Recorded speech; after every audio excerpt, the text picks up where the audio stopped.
Hello, everyone, and welcome to Star Wars Alliance Broadcast. We are your hosts today, me, Patrick, and over here, Nick. Hello everyone, glad to be back on another podcast. So in this week's podcast, we'll be talking about the new Star Wars Episode 7 The Force Awakens pictures. So this will contain some spoilers. It might be some scenes from the movie or some scenes in the film and all that stuff, and some locations what we might see as well in this new movie. Um, Patrick, would you like to start this show off by showing them what you have on your screen? Sure. We'll be showing you lots of the that have been released through the video that's been out, but also too, some photos have been released as well. We'll be talking about all of them today. Besides me, I won't be talking about one because there's one photo of Kylo Ren that I don't want to talk about it because I don't want to look at. So Nick will talk about that when we get to it. Yeah. All right, but first though, we can see here we have the old and the new crew in the cockpit of the new Minim Falcon. Well, not old Minim Falcon, I should say, but new Yeah. in terms of the film. Now, this is what, at the end of the trailer, as we also, Han and Chewie goes, Chewie, we're home. And I'm liking that the cast, which is Finn, Rey, and BB-8, will be on that. That's what I think too. I think Yeah, Han and Chewie because, pointing their guns at Rey and Finn here. because that's what I'm thinking, because we get to see BB-8 on the Millennium Falcon, like, peeking, like, at the door, or peeking out the door. Yeah, I know, so that could be a possibility, or they might be, you know, somewhere else, or someone else on the Millennium Falcon. oh yeah, and the thing too is like this is gonna be big as the Phantom Menace again because if everyone knows, on the same magazine here also did a big photo thing and Star Wars thing too when the Phantom Menace was coming out as well, and same thing again. So I mean, this is gonna be a big film, and I can't wait for it to come out. I'm so excited, and let's get more into these photos, shall we? Hmm. So our second behind scenes photo is the one we just saw already of them all together and whatnot on the cockpit of the Millennium Falcon, right there. Yep. You can see so much detailed. I mean, you can see all the buttons, like what you could not see before, and when the original trilogy first came out, because it was non-HD. But now, as we go further on in the future, you'll be allowed to see more stuff and all that. Yeah, I mean they recreating the Millennium Falcon very well. It doesn't seem things are out of place or anything. Nothing brand new is added. It's just the same old Falcon that we love, and also too we get more up closer shots of Finn and Rey.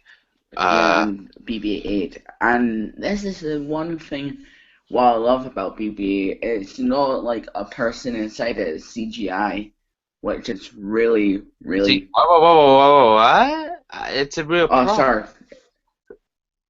it's a prop or. Yeah, it's a remote control droid. Alright, sorry, I forgot. I thought it was CGI because I read the article somewhere that it was saying it was CGI and all that stuff. So sorry about that, Star Wars fans. You And yeah. forgot the live panel. Yeah, I haven't seen. I also have it because it was keeping like buffering and all that stuff for me. uh, okay. So yeah. Alright, well, our next image here is the same one that we saw on the first and second, but just a little bit more of the cockpit shots and whatnot there. And yeah, they did build a lot of stuff, so I can't wait to see, this in action and film. It's going to be fantastic. Harrison Ford is like just sitting there being cool, like, yep, I'm back on Star Wars. Yeah, definitely. Definitely cool. Looks great. Looks wonderful. Everyone looks great in the shot. I'm very happy with it. Our I'm next, really loving their costumes as well. yes, You know. yes. Our next photo here is a new image of the new Chrome Trooper. Now, this might be our first, but maybe not only, female stormtrooper. Oh, really cool. Because the person who's playing the stormtrooper here, I forgot what's the actress name, but it's a girl. Now we don't know for sure that they're going to address that or not. They could never address it, and they just could pretend it's a male stormtrooper, you know. But Yeah. technically, though, this is a female stormtrooper from right now. But we will all call it just a Chrome Trooper. hmm And the coolest thing about this is it's one of the actors from Game of Thrones as well. So if you guys have seen that, you'll be a big fan of episode 7. Never a fan of Game of Thrones, so don't care. Yeah, I have never seen that as well. So And the yeah, hate comments will come in. But yep, dislikes. the thing is though, I'm loving this Chrome Trooper. I love the cape. Everyone's loving the cape, and Yeah, same. it's just fantastic. I can't wait to see this in action, and I can't wait to see if they do bring gender into this Chrome Trooper or not. They could not. Like I said, it just could just be a coincidence, they got her and whatnot, but I don't think so. I think they will address the gender of the Stormtrooper. Or Now, this, where do you I think? should say elite Stormtrooper, because of it being a Chrome Trooper. Yeah. Now, where do you think the Clone Trooper is? Because it looks to me as like in a wrecked building. Yeah, it could be a old Jedi temple, or a Sith temple, or a rebel base. I'm trying to remember, they're not rebels anymore. They're called the Resistance. So the Yeah. Resistance based, but you can tell some sort of battle, and the Chrome Trooper has been through it because you see the chrome armor with uh brass, not br you know, you see the Like, bit of Weston right there on the front armor, like bronze. You see some bronze and yeah. armor right And there. it's Could like be just a kind of like, reflection. It could be just a reflection, but I don't think so. Right there in this area. and it's kind of like all muddy on its helmet. Maybe it fell a couple of times That there or to me is just something. reflection. Uh, Yeah. I mean, all of the colors we see could just be reflections, from the cast or crew, and could be taken out later during the filming, like how they did with C-3PO in Episode 3. hmm So we'll be going on with our next picture, and this picture is the picture I am going to be covering up my eyes for because I don't want to see Kylo Ren's face. You may talk all about this picture if you want, Nick. All right, you can mute your mic if you want. That's what I'm going to do. All right, so I'm going to talk about it now. So, the guy who is playing Kylo Ren is Adam Driver. Now, he has played in a lot of films and all that stuff, and I have never seen any of his films, but I'm reckon he's got to be a great actor for Star Wars Episode 7. And it looks to me like we might be on Hoth because it's a snowy planet and we get to see the snow troopers and they look amazing as hell. I mean, you get to see so much detail what the First Order has put into the armor because so many years has passed. It's supposed to be after 30 years after Return of the Jedi, and apparently, Kylo Ren meant to be Han Solo's son or something like that. Correct me if I'm wrong, but it might be his son who has been trained to turn over to the dark side, or maybe they might be captured or something like that. And someone trains him to use the dark side of the Force. So yeah, so really cool uh picture here of Adam Driver as Kylo Ren, and we might see him taking off his mask maybe halfway through the film and all that stuff. And yeah, just a really cool picture. So that's it for that talk of that picture. So yeah, let's move on to the next one. Okay, and our next image is Poe Dameron here in with the new X-Wing design based off of Wolf McCory's original artwork for the X-Wing. Yeah, it's kind of quite cool how it's not Red Squadron.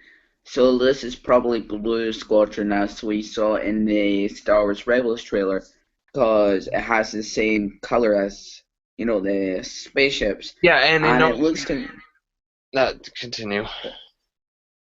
and it looks like we're on Jakku as well. Yes, you can tell by the most defibrillator right there. But the interesting thing I've noticed, I didn't notice this before, they make the X-Wings in the new one here super shorter.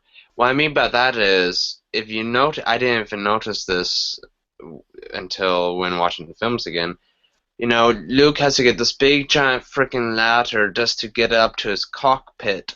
I mean, he couldn't even touch it that much, when just on the ground. Yeah, But here, the landing platforms are so low now that, it's just a little retractable stairs on the bottom of this new X-Wing that he can climb off, which makes more sense actually because as people point out, it's like what happens to the ladder, for your X-Wing, does it just disappear or does it retract? Because it does not retract because it.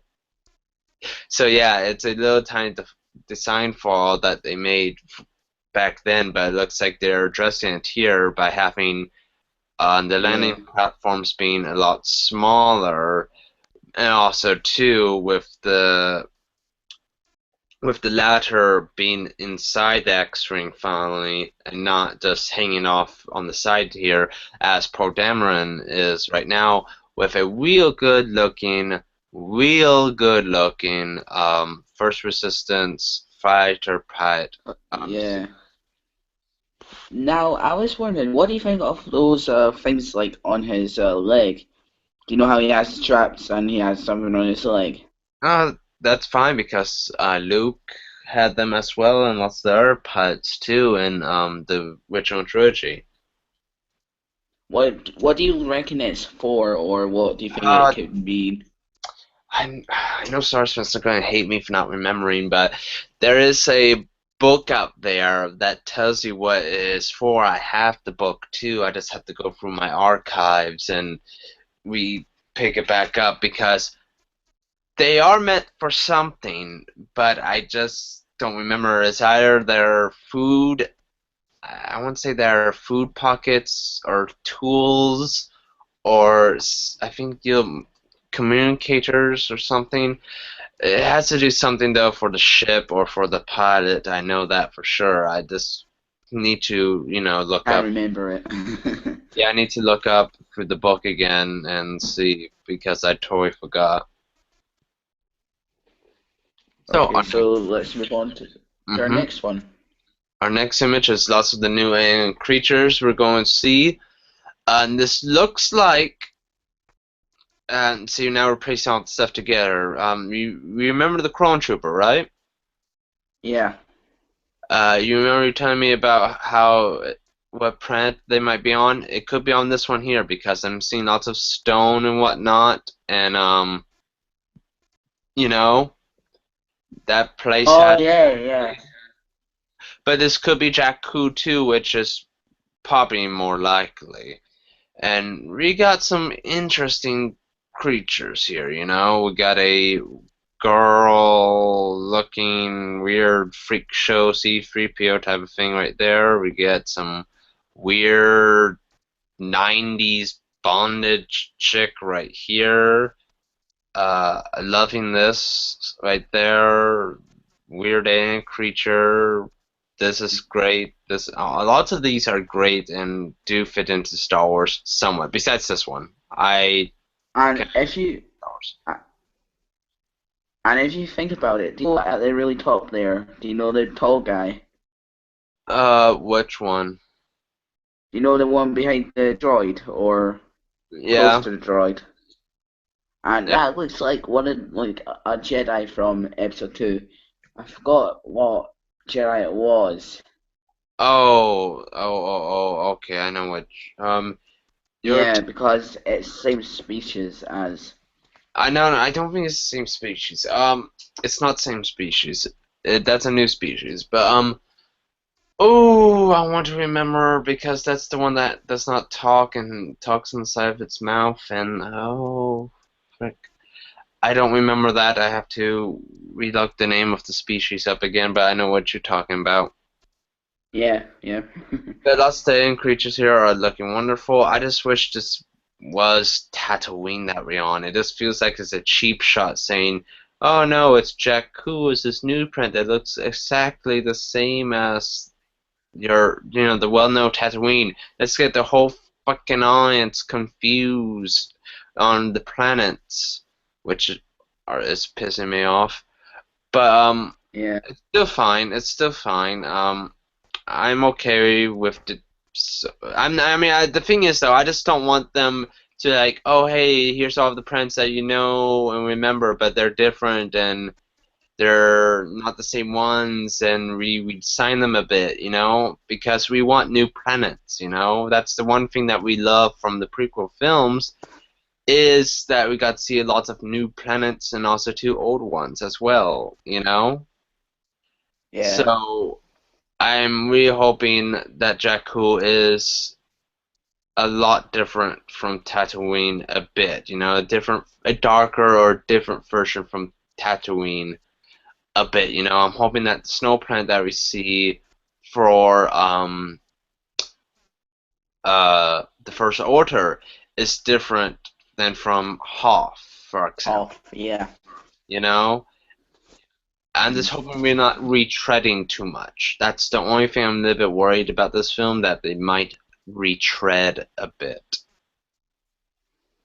Our next image, though, is on Jakku with some interesting costumes. Now, the one right here, we did saw this person out of costume from TMC's behind scenes shots that they took, and it's a woman character and whatnot, so that's a woman right there. That, I'm guessing, is our woman. This one, well, that's the guy. But this looks like it looks like Ray here is just bought something from junk dealers or something, because these look like junk dealers. Or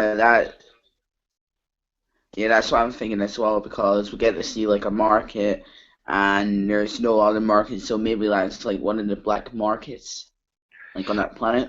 yeah, well, the idea of this plant, from what I've heard from J.J. Abrams and all of that such, is just a big scavenger dev plant, basically, where people go to scavenge wrecked ships that have been there, or anything else from the big battle, I'm guessing, because as we saw from the Star Destroyer and the X-wing in the ground, it, lots of wrecked ships are there and whatnot, so it's a place where you can go and scavenge, grab junk to sell and whatnot for whatever, you know. Yeah.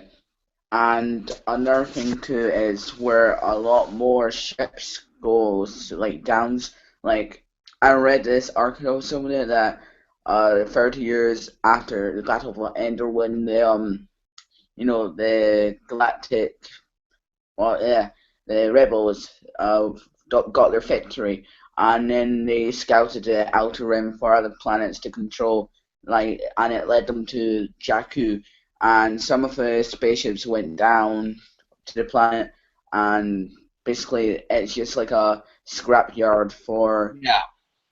spaceships and uh and apparently, the Minim Falcon's meant to be there as well, which has crashed, landed.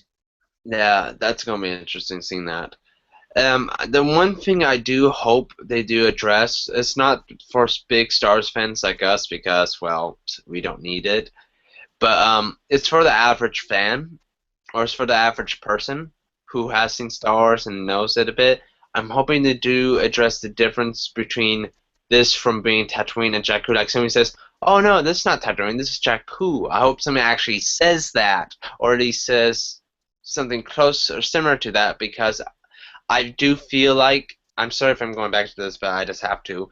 But I do feel like if they don't address that to any audience, I mean, anybody that's has not kept up with the big news and whatnot, and not lots of people have, and lots of people are mistaking this still for Tatooine, it's going to be a big Mm, problem, it's going to be a big problem, and it's not going to be right. So yeah. I'm hoping they do address it, or lots of people are going to get confused for like advertisement stuff too. It's like, oh, here, buy the toy of Jakku. What the fuck is Jakku? I saw Tatooine on that print. You fucking assholes. And some I saw this thing on Twitter that the Force Awakens will have some play sets as well, like where you can build stuff and get all the figures and all that stuff. I'll Yep. try and find a picture of that and send you on Skype when I can and all that stuff. Good to go. That you heard that first there, folks. Okay, our next image here, it's kind of small image, but it's a poor image I thought because it looks like that they either are talking to John Williams about the music already, or or they are just beginning to start the recording of the music. I think that they're halfway through done with the music for this film already, you know? I just want to hear what the music sounds like Oh, it's because, gonna be as we all know, John Williams is a brilliant music conductor for Star Wars. overall he is. I mean, he's done great Hmm. soundtracks for great films, Jaws, Indiana Jones, uh, E.T., Schindler's List. I mean, just fantastic stuff. And of course, all of the music in Star Wars is so great, and I think he's going to do a great job. What's going to be sad is I'm hoping he does. I don't think he's going to live, though, long enough for this episode 8. Yeah. How I old want is John Williams? I think he's 86, 89. He's in his 80s. Damn. Yeah. Damn. Um, but what I'm hoping they do, which I think would be a good thing to do, is maybe record some extra music for the next two films with John Williams a bit. Like John Williams release writes like two or three extra songs that, you know, he has not seen the film for or scripts for or anything. That's something that maybe he feels like would be right for Star Wars, and they can retwink it a bit, if he does pass. Hmm. But still, I'm Yeah. very happy that he's still around, and he stuck around long enough to at least do episode 7. That's the awesome thing, and hoping he stays around just a little bit longer at least for episode 8 and 9. Hmm. Because Star Wars movies, the movies, I feel like The, won't be the same without John Williams' yeah. score. Yeah. That's what I was gonna say there, because as we all know, John Williams. My favorite song from Star Wars has to be the Mustafar one, the when Obi-Wan and Anakin have their big fight, and also the Lord Vader one. Well, it goes. Hmm. I forgot how it goes, but it goes something like that. Dun, dun, dun, dun, dun, dun, dun, dun. Uh, and Yeah. there's one like music called Lord Vader, I believe, or what goes. I think so Like too. when in episodes 2, when Anakin and Padme were I don't know, in their love scene in Yeah, if you're talking about the love Geonosis. song, yeah, if you're talking about the love song for episode 2, it's called "Across the Stars." Yeah, that was it. And it goes like you can just hear Lord Vader like Yeah, and yeah, that one. yeah, Yeah. yeah, and of course everyone knows this. The end music party scene from episode 1. That's just the Emperor's throne, throne room music to speed up. So Yeah. that's interesting. But yeah, but basically though, I'm happy in seeing this. I'm hoping they are close to done with the music. I'm guessing they're close to done. I don't think they're actually finished with it yet, of course, because I'm thinking they're still putting the movie together.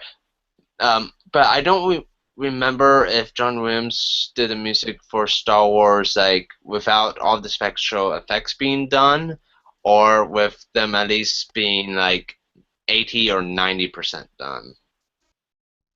Hmm. I'm a little bit iffy on that still.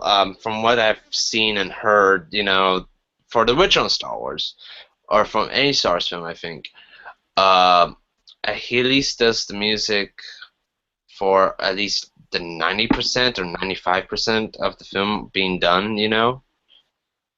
So it's gonna be interesting seeing, when they're actually going to actually start recording, or they could have already. But yeah, can't wait for the Or it music. might be done. Yeah, I don't think it's done. I think they're still writing or starting to get stuff ready or recording. But yeah, I mean, I can't wait for this though. Very cool. Our next image here, I forgot who the actress is. Uh, but But basically, she played in the Jungle Book. Uh, okay. yeah, she was played by Mowgli, and she's gonna be in live action for the Jungle Book film, and they're using CGI for that as well, which is really cool because we get to see a person using CGI, and yeah, this has never happened. I don't think it's never happened to Star Wars before. Correct Wait, me if I'm wrong. hold on, what do you mean by that? Like, do you know? Right, do you know how like it has the dots on the face and all Yeah, that, stop and it's motion. using the motion capture, I Yeah, believe, or yeah, they did use motion capture for the prequel films. I mean, how do you think they did Jar Jar Binks? oh yeah, sorry, I forgot. Well, well, this is more offense though. What they did with the episode 1 Phantom Menace was that they just had, I forgot, the guy, Common Bess, the guy who does the voice of Jar Jar Binks, they basically had him in a Jar Jar costume, and actual, real accurate and very good Jar Jar costume, if I may say. They filmed him with all the other actors in the scene, and then praised over the CGI version of Jar Jar Binks. So basically, they Yeah, kind of did motion capture a bit, and they did too for like the droids as well. Because if you've seen some behind the scenes shots, they did for droids, and also too for Jar Jar, of course, again because he had to go back and redo lots of his movements, common best, to get an idea of what Jar Jar would be like. Because lots of people don't know that Jar Jar Binks was a movie miracle, kind of, or a movie first almost, because Jar Jar Binks was the first truly full CGI character to be ever placed on screen, and I think the first one too that's been done somewhat right, because CGI back then, it was still being tinkered with, it was still being worked with and whatnot. So yeah, they did some stuff with Jar Jar Binks, but here though we're talking about Planet of the Apes types of shit. We're talking about real good motion yeah, capture, to where you can put the actor's face in the roles of the CGI character. Now we all know that this person here is going to be playing an alien, because if you've seen the Force Awakens trailer #2, you see the hand giving the lightsaber to a girl. That hand is basically this person right here. Mm-hmm. So yeah, I can't wait to see what type of alien that they do and whatnot. I can't wait to see how well she performs or acts. And I mean, I don't know if she's just there for the actual motion capture aspect, or she's actually there for that and the voice as well of the character. Mm-hmm. But for sure though, that's basically it for all the images that we have for Star Wars: The Force Awakens. Yeah, so thank you guys for watching this podcast for Star Wars Alliance. Now, during the next couple of months, we'll give you guys some new information about Star Wars Battlefront, about Star Wars Rebels, about anything Star Wars, and we have some exciting news for you guys. Star Wars Rebels will be airing June 20th. And I'll be sitting on So my ass. I'll be sitting on my ass on the main premiere with my nacho cheese, with my big gulp of pop or something like that, or beer, whatever, and I'll be on my HDTV 720p watching that shit. So yeah, that's when Star Wars Rebels is coming on. So thank you very much for watching this podcast. So may the force be with you and have a great day. Bye. Yep. Bye.